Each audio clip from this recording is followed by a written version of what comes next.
Hello students. तो अपन ने first वाला फाइलम है जो इसका एनिमल किंगडम का पोरीफेरा वो कंप्लीट किया था।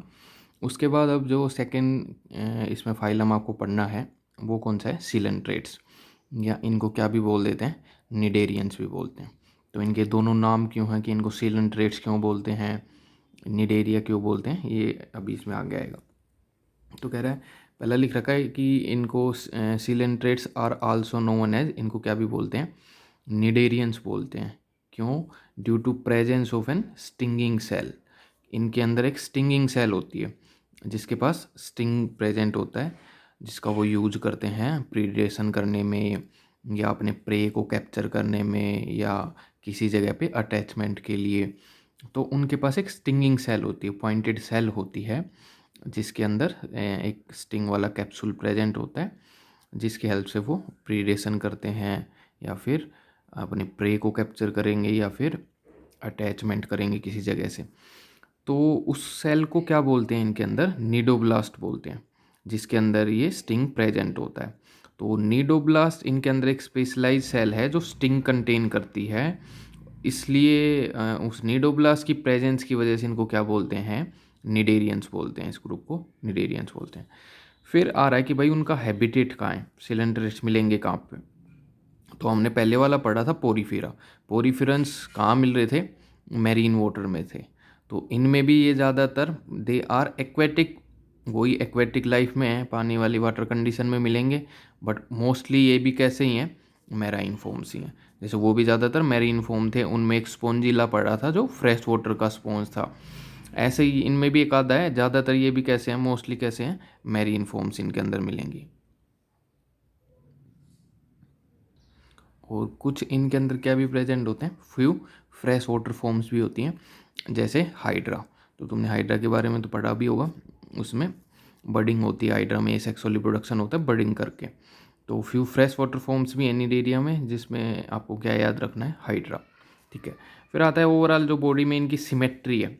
तो वो कैसी सिमेट्री शो करते हैं, रेडियल सिमेट्री शो करते हैं। यानी कि अगर इनकी बॉडी को सेंटर से अगर हम कट करें तो जितने पार्ट्स में वो कट होगी उनकी बॉडी, वो सारे इक्वल पार्ट्स होंगे। ठीक है। तो रेडियल सिमेट्री शो करते हैं। फिर आता है लेवल ऑफ ऑर्गेनाइजेशन कैसा होता है। तो इनके अंदर लेवल ऑफ ऑर्गेनाइजेशन कैसा प्रेजेंट मिलता है, टिश्यू लेवल ऑफ ऑर्गेनाइजेशन होता है। कि भाई पिछले वाला पढ़ रहा था पोरीफेरा, स्पॉन्ज, उनके अंदर क्या था, सेलुलर लेवल। इनके अंदर फर्स्ट टाइम पे क्या आया, टिश्यू लेवल ऑफ ऑर्गेनाइजेशन आया, कि इनमें ग्रुप ऑफ सेल इकट्ठा होकर क्या बनाने लग गई, टिश्यू बनाने लग गई। वो टिश्यू फंक्शन परफॉर्म कर रहे हैं उसकी बॉडी में। तो इनमें क्या आया, टिश्यू लेवल ऑफ ऑर्गेनाइजेशन आया। उसके बाद कहते हैं और कैसे ये ऑर्गेनिज्म है, डिप्लोब्लास्टिक है। डिप्लो मतलब टू, ब्लास्टिक मतलब जर्मिनल लेयर। कि इनमें ओवरऑल एम्ब्रियोनिक लाइफ में जो जर्म्स लेयर बनेंगी, जो सारे बॉडी पार्ट्स बनाएंगी, वो कितनी हैं, 2 लेयर मिलेंगी। तो they develop from 2 germinal layer. जो आउटर साइड में बनेगी उसको क्या बोल देंगे, एक्टोडम, और जो अंदर वाली साइड में बनेगी उसको क्या बोल देंगे, एंडोडम। तो 2 जर्म्स लेयर हैं, एक्टोडम एंड एंडोडम। वो दोनों जर्मिनल लेयर मिलके इसकी पूरी ऑर्गेनाइजेशन डेवलप करती हैं, बॉडी के पार्ट्स बनाती हैं। तो कैसा बोला जाता है उसके हिसाब से डिप्लोब्लास्टिक ऑर्गेनिज्म बोले जाते हैं। फिर आ रहा है कि इनके अंदर जो सिलेंट्रेट्स हैं वो जनरली उनकी 2 अलग अलग बेसिक बॉडी फॉर्म्स प्रेजेंट मिलती हैं, देखी गई हैं। कि सिलेंट्रेट्स है वो 2 बेसिक बॉडी फॉर्म्स दिखती हैं। तो भाई 2 तरह की इनकी बॉडी फॉर्म्स है, तो क्या बोल देते हैं, डाईमॉर्फिक। मॉर्फिक मतलब जो मॉर्फोलॉजी है, बॉडी फॉर्म्स है वो कैसी है, डाई, 2 तरह की, डाई मतलब 2।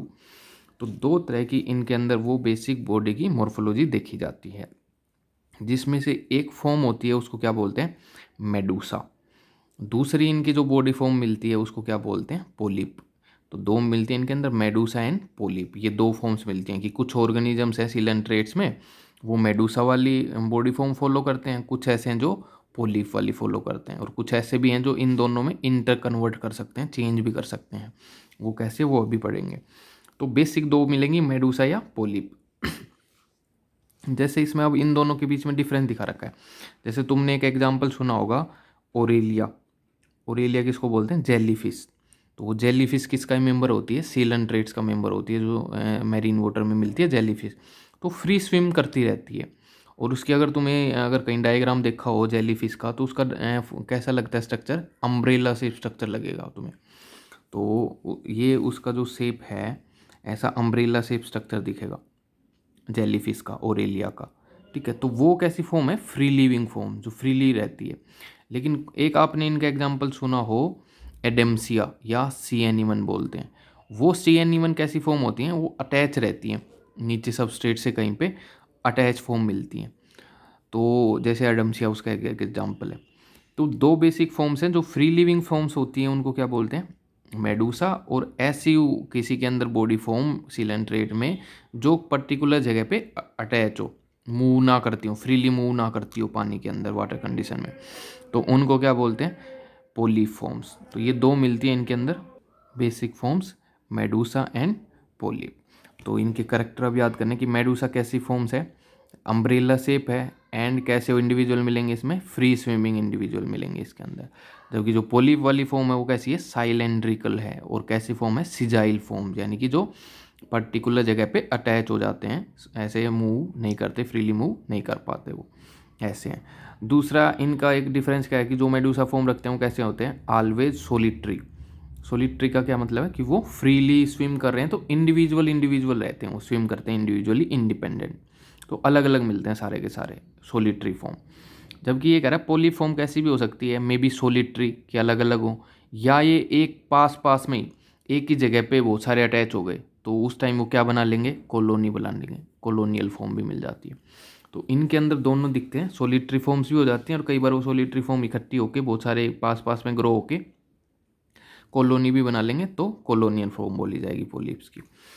तीसरा क्या डिफरेंस है कि इनका जो माउथ रहेगा, जैसे सेलीफिश का देखा हो तो ऊपर से तो ये अम्ब्रेला शेप है, इनका माउथ किधर रहेगा, डाउनवर्ड, नीचे वाली साइड में रहेगा, यहाँ से पानी की एंट्री होगी, न्यूट्रिशन की एंट्री होगी, तो माउथ डायरेक्टेड डाउनवर्ड्स, नीचे की तरफ मिलेगा। जबकि पोलिप्स के अंदर माउथ डायरेक्टेड अपवर्ड, वो माउथ किधर मिलेगा, ऊपर वाली साइड मिलेगा, जहाँ से फूड की उनके अंदर एंट्री होगी। तो इसके दो एग्जाम्पल आप पोलिप फॉर्म में याद करने हैं, हाइड्रा एंड एडेम्सिया, एडेम्सिया बोलते हैं सी एनिमोन्स को। और इसके अंदर मेडूसा फॉर्म में आपको एक एग्जांपल याद करना है, ओरेलिया, या हम इसको जनरली क्या बोल देते हैं, जेलीफिश। तो जेलीफिश एक सीलेंट्रेट का एग्जांपल है, ये फिश नहीं है, जेलीफिश किसका एग्जांपल है, सीलेंट्रेट्स है, एक इनवर्टिब्रेट्स है। तो दो फॉर्म्स मिलती हैं इनके अंदर, या तो मेडूसा मिलेगी या पोलिप मिलेगी। ठीक है, और कुछ इंडिविजुअल हैं जिनमें कुछ लाइफ पार्ट उनका पोलिप की फॉर्म में भी मिलता है, कुछ लाइफ ऑफ उनका मेडूसा की फॉर्म में मिलता है, यानी कि सिजाइल फॉर्म भी मिलती है, और कुछ लाइफ का उनकी लाइफ साइकिल में पार्ट मेडूसल फ्री लिविंग फॉर्म में भी होता है, तो वो दोनों भी पढ़ने हैं। लेकिन आ जाए मेडूसा जिसके अंदर एक प्रेजेंट है, उसका एग्जाम्पल बताओ, तो ओरेलिया याद करना है जो फ्री स्विमिंग होती है, और पोलिप की फॉर्म में आ जाए तो एडम्सिया और हाइड्रा, ये दोनों परमानेंट एग्जाम्पल याद करने हैं। ये वाली कैसी रहेगी, एम्ब्रेला शेप स्ट्रक्चर से हो करती है, ये वाले साइलेंड्रिकल फॉर्म से हो करते हैं, ये वाले फ्री स्विमिंग फॉर्म से होती हैं, फ्रीली घूमती रहती हैं पानी में, ये वाली सिजाइल फॉर्म होती हैं, पर्टिकुलर जगह पे अटैच हो जाती हैं एक ही जगह पे। ये हमेशा अब अगर फ्री स्विमिंग करेंगे तो अलग अलग स्विम करते रहेंगे, तो कैसे होंगे, सोलिट्री, अलग अलग रहेंगे, अकेले स्विम करेंगे। जबकि ये वाले सोलिट्री भी हो सकते हैं, लेकिन कभी कभी क्या भी बना सकते हैं, ये कॉलोनियल फॉर्म भी डेवलप कर सकते हैं। इनका माउथ किधर डायरेक्टेड रहेगा, डाउनवर्ड साइड में, तो फूड की एंट्री, वाटर की एंट्री यहीं से डाउनवर्ड साइड से होगी। जबकि इनका माउथ कहाँ डायरेक्टेड रहेगा, अपवर्ड साइड में, इधर से फूड की एंट्री होगी, तो माउथ डाउनवर्ड, माउथ अपवर्ड। इनका एग्जाम्पल आपको जो याद करना है वो कौन है, ओरेलिया, जेलीफिश, और इसका जो एग्जाम्पल याद करना है वो कौन है, हाइड्रा और एडम्सिया सी एनिमल्स। तो ये मेडुसल फॉर्म है ओरेलिया, और एडम्सिया की पोलिप फॉर्म है। ठीक है, उससे पहले क्या करेक्टर पढ़े थे कि एक इनमें निडोब्लास्ट होती है, स्पेशलाइज सेल, जिसके पास स्टिंग होता है, तो स्टिंग की हेल्प से वो दूसरे को, प्रे को, अपने को कैप्चर करेगी, अपने डिफेंस में यूज करेगी कि कोई उसको खाने ना आए, वो उसको अटैचमेंट में यूज करेगी उस स्टिंग को, तो ये उसके काम होते हैं। तो निडोब्लास्ट सेल है, इसलिए इनका एक और क्या नाम भी रहता है, निडेरिया भी बोल देते हैं। और ज़्यादातर ये सारे कैसे ही पढ़ रहे हैं, अभी एक्वेटिक फॉर्म्स ही पढ़ रहे हैं, और उस एक्वेटिक में भी ये ज़्यादातर कैसे ही हैं, मोस्टली मैरीन फॉर्म्स ही हैं, फ्रेश वाटर फॉर्म तो बहुत कम है। और एक एग्जांपल फ्रेश वाटर फॉर्म में क्या याद करना है, हाइड्रा याद करना है आपको। ठीक है, उसके बाद आती है सिमेट्री पढ़ी थी, तो कैसे रहते हैं, रेडियल सिमेट्री मिलेगी कि अगर आप इनको कट कर रहे हो सेंटर से, तो जितने पार्ट में कट करोगे सारे हाफ कैसे बनेंगे, इक्वल पार्ट्स में वो डिवाइड हो जाएगा पूरा का पूरा ऑर्गेनिज्म। फिर अगला आता है लेवल ऑफ ऑर्गेनाइजेशन कैसा रहता है, तो पीछे वालों में सेलुलर लेवल ऑफ ऑर्गेनाइजेशन था, इनमें क्या डेवलप हो जाएगा, tissue level of organisation develop हो जाएगा। पहली बार जो ग्रुप ऑफ सेल है वो इकट्ठा होके इनके अंदर क्या बनाएगा, टिश्यू की फॉर्मेशन करेगा, टिश्यू लेवल पे फंक्शनिंग होएगी इनके अंदर। फिर है जर्मिनल लेयर्स कितनी होती हैं एम्ब्रियोनिक लाइफ में, कि एम्ब्रियो में कितनी लेयर बनेंगी जो बाद में सारे टिश्यू बनाएंगी, तो कितनी लेयर बनेंगी, 2 लेयर बनेंगी। इसलिए ओरिजिन कैसा बोला जाता है, डिप्लोब्लास्टिक की। 2 लेयर कौन सी बनेगी, बाहर वाली एक्टोडर्म लेयर बनेगी, अंदर उनके एंडोडर्म लेयर बनेंगी, और ये दोनों एम्ब्रियोनिक लेयर, जर्मिनल लेयर, बाद में अडल्ट में सारे टिश्यू की फॉर्मेशन कर देंगे। और इनके सिलेंट्रेट जनरली कैसी बॉडी फॉर्म्स में मिलते हैं, इनकी 2 बेसिक बॉडी फॉर्म्स मिलती हैं, तो इसलिए कैसे बोले जाते हैं, डाइमॉर्फिक बोले जाते हैं। जैसे मेडुसल फॉर्म बनेगी और किसी में पोलीफॉर्म बनेगी। मेडुसल फॉर्म जो होती है उनकी वो फ्री लिविंग फॉर्म होती है, और पोलीफॉर्म जिन जिनके अंदर मिलेगी वो सिजाइल फॉर्म होती हैं, पर्टिकुलर जगह पे अटैच रहती है। तो मेडुसा का आपको एक एग्जांपल याद करना था, ओरेलिया जेलीफिश, और एडम्स पोलिप्स का एक याद करना था, एडम्सिया। तो ये दोनों डायग्राम एनसीईआरटी में लिख रखे हैं, तो ये आप डिफरेंस बना के लिख सकते हो कि भाई क्या क्या इनमें डिफरेंस है मेडुसल फॉर्म में और पोलीफॉर्म में, और किन में प्रेजेंट मिलेगी, ओरेलिया में और ये वाली एडम्सिया में। ठीक है, तो एक तो ये इंपॉर्टेंट याद करना है इसमें। उसके बाद पढ़ना है कि कह रहा है कि आइदर कोई भी एक फॉर्म मेडुसा या पोलिप, और बोथ जोइड्स, बोथ जोइड्स मतलब कि दोनों, या तो मेडुसा भी हो और उसमें पोलिप भी हो, मे अकर इन ए स्पीसी। तो भाई हम बोल रहे थे कि भाई जैसे अपनी जेली फिश थी ओरेलिया, तो उसमें तो मेडुसा फ्री स्विमिंग थी, जबकि एडम्सिया था उसमें पोलिप फॉर्म ही थी। अब अगर कुछ ऐसे भी हो सकते हैं जिनमें दोनों फॉर्म प्रेजेंट हो सकते हैं एक ही स्पीसीज में, कि उसमें कुछ लाइफ मेडुसल फॉर्म में भी हो, कुछ लाइफ पोलिप फॉर्म में भी हो, ऐसा भी हो सकता है। तो कह रहा है if both are found in a species, एक ही स्पीसीज में दोनों लाइफ फॉर्म आ जाएं, दोनों बॉडी फॉर्म आ जाएं, to form alternate in life cycle, तो उस लाइफ साइकिल में वो दोनों फॉर्म एक दूसरे से क्या करेंगे, अल्टरनेट की, कुछ टाइम वो लाइफ साइकिल रहेगी, कुछ टाइम दूसरी लाइफ साइकिल रहेगी, तो उसको बोलते हैं alternation of generation. Alternation of generation की उनमें जनरेशन का क्या हो रहा है, अल्टरनेट जनरेशन आ रही हैं, कुछ जनरेशन पोलिप फॉर्म के साथ आ रही हैं, कुछ जनरेशन मेडुसा फॉर्म के साथ आ रही है लाइफ साइकिल के अंदर। और इस अल्टरनेशन ऑफ जनरेशन के लिए ही क्या वर्ड है, मेटाजेनेसिस। तो ये कई बार रिपीट क्वेश्चन आता है, मेटाजेनेसिस किन में प्रेजेंट मिलेगा, किन में देखने को मिलता है, सीलेंट्रेट्स के अंदर, निडेरियंस के अंदर। और उस अल्टरनेशन ऑफ जनरेशन का क्या मतलब होता है कि उनमें 2 life forms, 2 body forms alternate आती रहती हैं एक ऑर्गेनिज्म की लाइफ साइकिल के अंदर, कि उसकी कुछ लाइफ साइकिल पोलीफॉर्म्स के साथ होती है, कुछ लाइफ साइकिल का पार्ट मेडुसल फॉर्म्स के साथ रहता है। तो अब इनका मतलब समझते क्या कह रहा है, तो इसका मतलब क्या कह रहा है अल्टरनेशन ऑफ जनरेशन मेटास्टेटिस का, कि पोलिप अगर फॉर्म हुई तो वो पोलीफॉर्म क्या प्रोड्यूस कर लेगी, मेडुसल फॉर्म, मेडुसा बना लेगी। कैसे, एसेक्सुअल रूप से, ये भाई पोलीफॉर्म तो एक जगह अटैच होती है, तो वो एसेक्सुअल फॉर्म के तरीके से नहीं बना देगी, क्या बना देगी, फ्री स्विमिंग मेडुसल फॉर्म बना देगी। And Medusa form the polyp sexually, और फिर ये जो मेडुसल फॉर्म बन गई फ्री स्विमिंग, ये फ्री स्विमिंग मेडुसल फॉर्म क्या रिलीज करेंगी, गैमेट्स। सेक्सुअल रिप्रोडक्शन का क्या मतलब होता है, क्या बनना, गैमेट फॉर्मेशन। तो गैमेट बना देंगी, वो दोनों gamete male and female gamete fuse हो जाएंगे, फ्यूज होके वो क्या बना देंगे, जाइगोट। और जाइगोट फिर से क्या फॉर्म बना देगा, पोलिप बना देगा, जो पोलिप किसी जगह पे जाके सबस्ट्रेटम से जाके अटैच हो जाएगा। तो भाई मेडुसा ने पोलिप कैसे बनाया, sexually, by the formation of gamete, by the fusion of gamete, कि पहले गैमेट बने, फॉर्मेशन हुई, फिर वो क्या हो गए, फ्यूज हो गए, और फ्यूज हो गए जो जाइगोट बना, वो जाइगोट किसी जगह पे जाके अटैच हो गया एम्ब्रियो, और उसने अडल्ट क्या बना दिया, पोलिप बना दिया। तो यानी कि और फिर वो पोलिप मेडुसा कैसे बना सकता है, एसेक्सुअली बना सकता है, फ्रेगमेंटेशन करके बडिंग करके बना देगा मेडुसा, और वो मेडुसा मेल फीमेल गैमेट बना के फिर से पोलिप बना देगा। तो यानी कि कुछ पार्ट उनकी ऐसे ऑर्गेनिज्म हैं, ऐसे सिलेंट्रेट्स हैं जिनकी कुछ पार्ट तो पोलिप फॉर्म में चलती है, कुछ लाइफ फॉर्म मेडुसल फॉर्म में चलती है। तो पोलिप मेडुसा बनाता है एसेक्सुअली, और मेडुसा पोलिप बनाता है सेक्सुअली। तो कह रहा है polyp produce Medusa asexually and Medusa form the polyp sexually. ये लाइन कई बार आती है, अच्छे से याद करनी है। कौन, पोलिप तो मेडुसा बनाएगा एसेक्सुअली, और मेडुसा पोलिप बनाएगा सेक्सुअली। और इस चीज़ को क्या बोलते हैं, अल्टरनेशन ऑफ जनरेशन, की एक ही जनरेशन में अल्टरनेट लाइफ फॉर्म्स आ रही हैं। और इसको क्या भी बोल देते हैं, मेटाजेनेसिस। और ये किस में देखने को मिलती है, एक आपको जो फिक्स एग्जाम्पल याद करना है, ओबेलिया। इसके अलावा एक और भी होता है फाइसेलिया, बट आपको मेन जो एनसीईआरटी में मेंशन है वो याद करना है, ओबेलिया। तो ओबेलिया इनकी ऐसी फॉर्म है जिसमें दोनों लाइफ फॉर्म मिलेंगी, दोनों बॉडी फॉर्म मिलेंगी, पोलिप भी और मेडूसा भी, दोनों मिलेंगी। और इस प्रॉपर्टी क्या बोलेंगे, मेटाजेनेसिस या अल्टरनेशन ऑफ जनरेशन। एग्जाम्पल पूछ ले तो ओबेलिया, उनके अंदर ये फॉर्म मिलेगी। तो जैसे जो जेलीफिश थी ओरेलिया, उसमें तो मेडूसल फॉर्म ही मिल रही थी। सी एनिमन था एडम्सिया, उसके अंदर ओनली पोलीफॉर्म ही मिल रही थी। लेकिन ओबेलिया ऐसा मेंबर आ गया जिसके अंदर दोनों फॉर्म्स अल्टरनेट कर दिए, दोनों फॉर्म्स प्रेजेंट है, पोलीफॉर्म भी और मेडूसल फॉर्म भी। ठीक है, तो ये इंपॉर्टेंट है, अच्छे से याद करना है। उसके बाद थोड़ा सा पढ़ना है जो नीडोब्लास्ट पढ़ा था। तो ये ऐसे एक स्पेशलाइज सेल होती है नीडोब्लास्ट, जिसका अपना न्यूक्लियस होता है।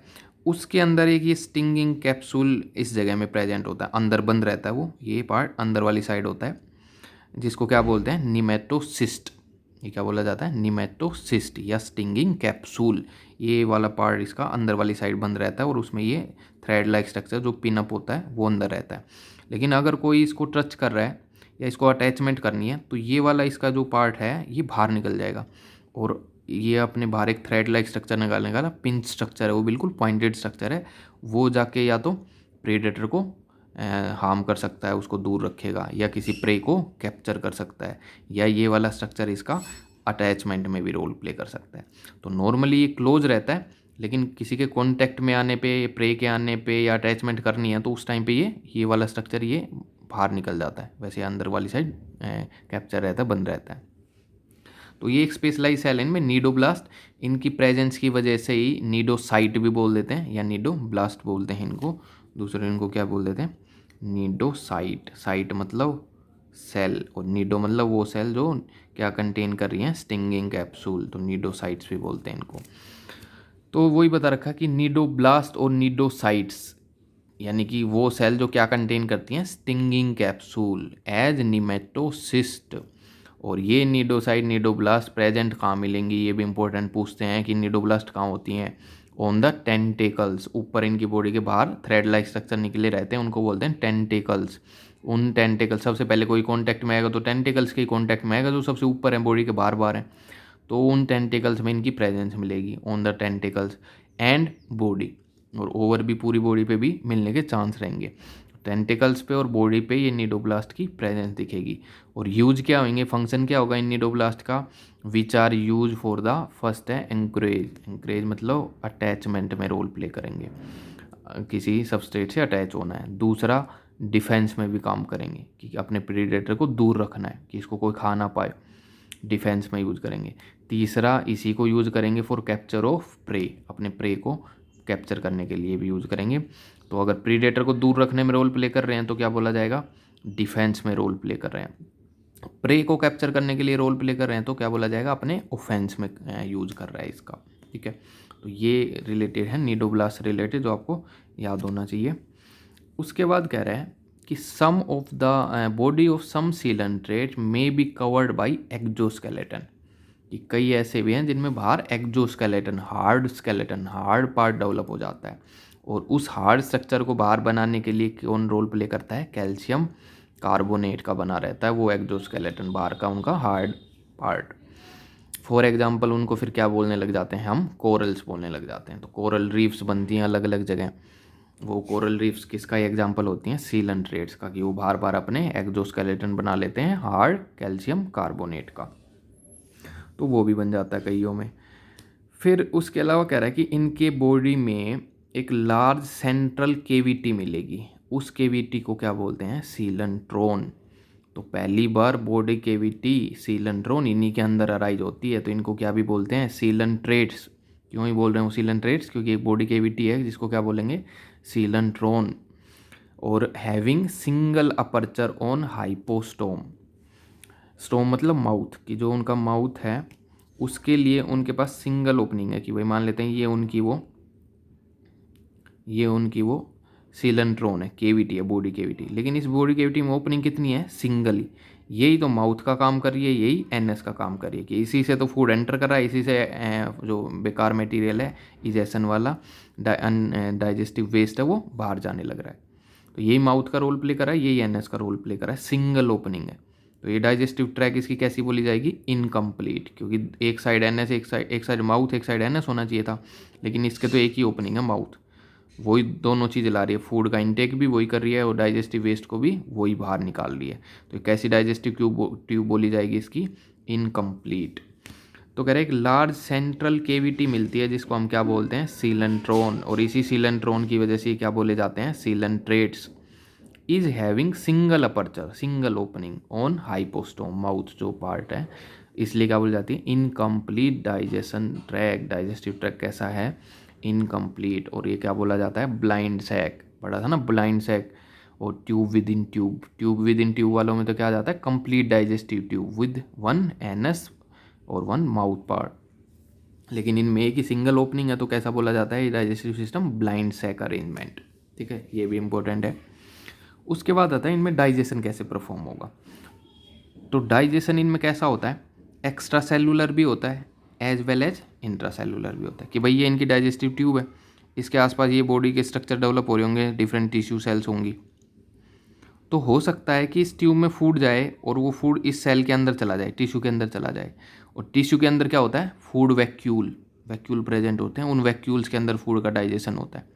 तो हो सकता है intra cellular within the cell हो रहा हो डाइजेशन, या हो सकता है इसी ट्यूब में, डाइजेस्टिव ट्यूब में फूड पहले ब्रेक डाउन हो, टूटे, उसके बाद डायरेक्टली सेल में, टिश्यू में क्या हो जाए, एब्जॉर्ब हो जाए। तो अगर इस ट्यूब में ही डाइजेशन हो रहा है, ब्रेक डाउन हो रहा है फूड का, डाइजेशन मतलब ब्रेक डाउन ऑफ फूड, अगर इसी ट्यूब में हो रहा है तो कैसा है, एक्स्ट्रा सेलुलर, सेल के बाहर। लेकिन सेल ने फूड ले लिया, अपना फूड वैक्यूल में फूड को वो तोड़ रही है, ब्रेक डाउन कर रही है, तो कैसा है, इंट्रा सेलुलर। तो इंपॉर्टेंट लाइन है, डाइजेशन एक्स्ट्रा सेलुलर भी होता है और इंट्रा सेलुलर भी होता है, that is take place in coelenteron. Coelenteron मतलब इस बॉडी केविटी में भी हो सकता है, as well as in food vacuole, जो सेल के अंदर बनेगा इनसाइड द सेल। तो inside the cell food vacuole में डाइजेशन होगा तो intra cellular, coelenteron body cavity में होगा तो एक्स्ट्रा सेलुलर। और माउथ इसमें सर्व बोथ पर्पज, दोनों काम करता है, फूड इनटेक का भी और जो भी डाइजेस्टिव वेस्ट है उसके आउट बाहर निकालने में भी, इजेस्ट करने में भी रोल प्ले करता है। दोनों फंक्शन माउथ इसका परफॉर्म करता है।